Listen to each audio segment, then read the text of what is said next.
Media ద్వారా నేను ప్రభుత్వానికి కూడా తెలియజేస్తా ఉన్నా, రాష్ట్ర ప్రజల్ని కూడా ఆలోచించమని కోరుతా ఉన్నా, అర్థం చేసుకోమని కోరుతా ఉన్నా.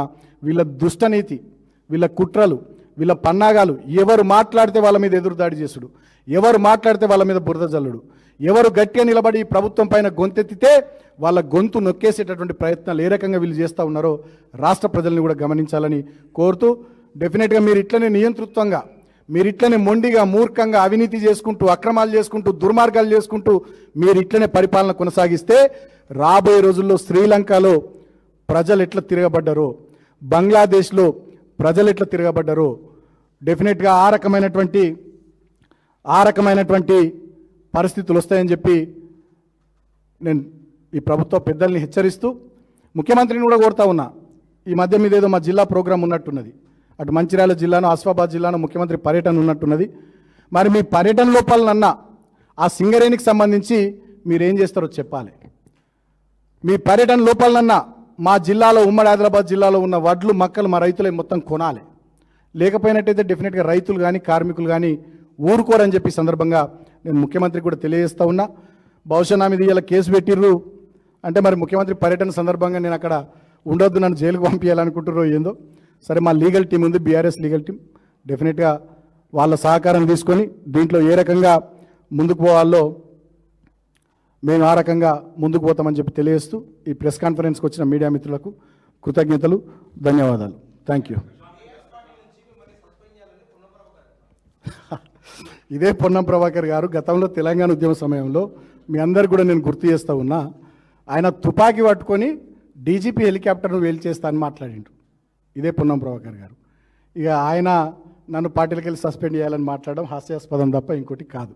ఇదే పొన్నం ప్రభాకర్ గారు ఒక ప్రెస్ కాన్ఫరెన్స్లో ఒక దళిత మంత్రిని ఉద్దేశించి ఏ రకంగా మాట్లాడిండో రాష్ట్రం అంతా చూసింది, మీడియా అంతా చూసింది. ఇక ఆయన నన్ను పట్టుకొని సస్పెండ్ చేయాలి.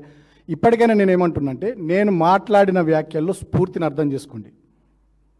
కార్మికుల్లో ఉన్న ఆక్రోశం కానీ, ఆగ్రహం కానీ, వాళ్ళ ఆవేదన కానీ అర్థం చేసుకోండి అని చెప్తున్నా. అది ఇడ్సబెట్టి సుమన్ను జైలుకు పంపించాలి, సుమన్ ఏదో చేయాలనుకుంటే నీ ఈగో సాటిస్ఫై అవుతుంది. మీ ముఖ్యమంత్రి గారిది, మీ మంత్రులది, కాంగ్రెస్ ప్రభుత్వ పెద్దల మీ ఈగో సాటిస్ఫై అవుతుంది కావచ్చు. కానీ తెలంగాణ ప్రజల సంగతి ఏంది, రైతుల సంగతి ఏంది, సింగరేణి కార్మికుల సంగతి ఏంది, యువత సంగతి ఏంది, మా మహిళలకు మీరు ఇచ్చిన హామీల సంగతి ఏంది? అంతే కదా.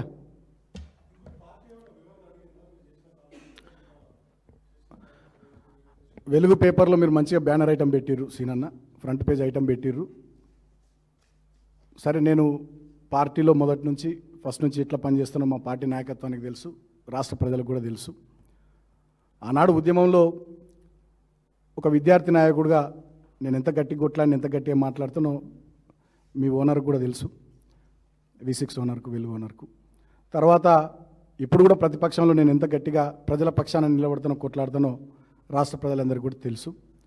సో నేను నిన్న మాట్లాడింది కార్మికుల ఆక్రోశము, కార్మికుల ఆవేదన, దానికి సంబంధించి నేను మాట్లాడినా. దాంట్లోకి వెళ్ళి స్ఫూర్తిని తీసుకోవాలి తప్ప ఇక దీంట్లో కోడిగుడ్డులో బొక్కలు వెతుక్కుంటూ కోడిగుడ్డు మీద వెంట్రుకలు వీకే ప్రయత్నం V6 ఛానల్ వెలుగు పేపర్ చేస్తుంది. I'm sorry to say. నేను ఒక మంచి ఆఫర్ ఇస్తున్నాను మీకు, వివేక్ గారికి. బాగా కోపం ఉంది నా మీద ఆయనకు. మొన్న 16 రోజులు నన్ను జైలుకు పంపించింది కదా. మంచిగా బులెటిన్ పెట్టుకోరి, ఉదయమో బులెటిన్ వేయరు నా మీద, బాల్క సుమన్ అని డెడికేటెడ్ బులెటిన్, సాయంత్రమో బులెటిన్ వేయర్రి. నేను ఎన్నడూ కూడా వ్యక్తిగతంగా చిల్లరగా మాట్లాడలే. ఇవాళ వాళ్ళు ఇష్టం వచ్చినట్టుగా స్టోరీలు ఇస్తూ ఉన్నారు V6 ఛానల్. నేను మొత్తం హింసను ప్రేరేపిస్తున్నా, అది ప్రేరేపిస్తున్నా, ఇది ప్రేరేపిస్తున్నాను ఏదో మాట్లాడుతూ ఉన్నారు.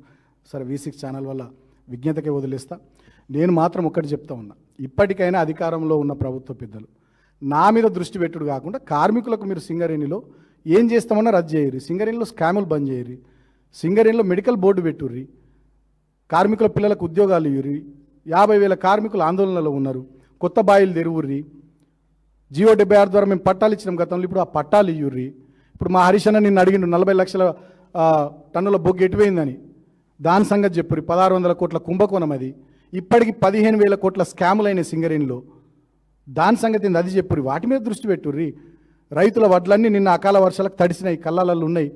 అవి తడిసిన ధాన్యం కొంటామని ఇప్పటిదాకా ఒక మంత్రి మాట్లాడతలేడు. మొత్తం ధాన్యం ప్రొక్యూర్ చేస్తామని ఒక్క మంత్రి మాట్లాడతలేడు. గతంలో మా ప్రభుత్వ హయాంలో మంచిర్యాల జిల్లాలో రబీ సీజన్లో 2,70,000 2,80,000 మెట్రిక్ టన్నుల వడ్లు వస్తే వితిన్ 1 మంత్ మేము ప్రొక్యూర్ చేసేది. ఇవాళ జిల్లా మంత్రి మరి వివేక్ గారు చెన్నూరు అసెంబ్లీలోనే ప్రొక్యూర్మెంట్ అయితలేదు. విదేశాలలో ఉన్నారు వివేక్ గారు, అక్కడికి వెళ్ళి వీడియోలు రిలీజ్ చేస్తారు. సరే వ్యక్తిగతంగా నేను ఏమంటలేను, ఆయన విదేశ పర్యటన ఆయన వ్యక్తిగతం, నేను దాన్ని ఏమంటలేను. కానీ ఆయన పోతుంటారు వస్తుంటారు, పెద్ద బిజినెస్ మ్యాన్ కాబట్టి వేరే దేశాలలో కూడా వ్యాపారాలు ఉన్నట్టున్నాయి వాళ్ళకు. సో నాకు తెలియదు అది. కానీ మరి ఇక్కడ ప్రజల్ని పట్టించుకోవాలి కదా, మీకు ఓట్లేసిన ప్రజల్ని. మీరు అక్కడ ఎమ్మెల్యే కదా, అక్కడ మంత్రి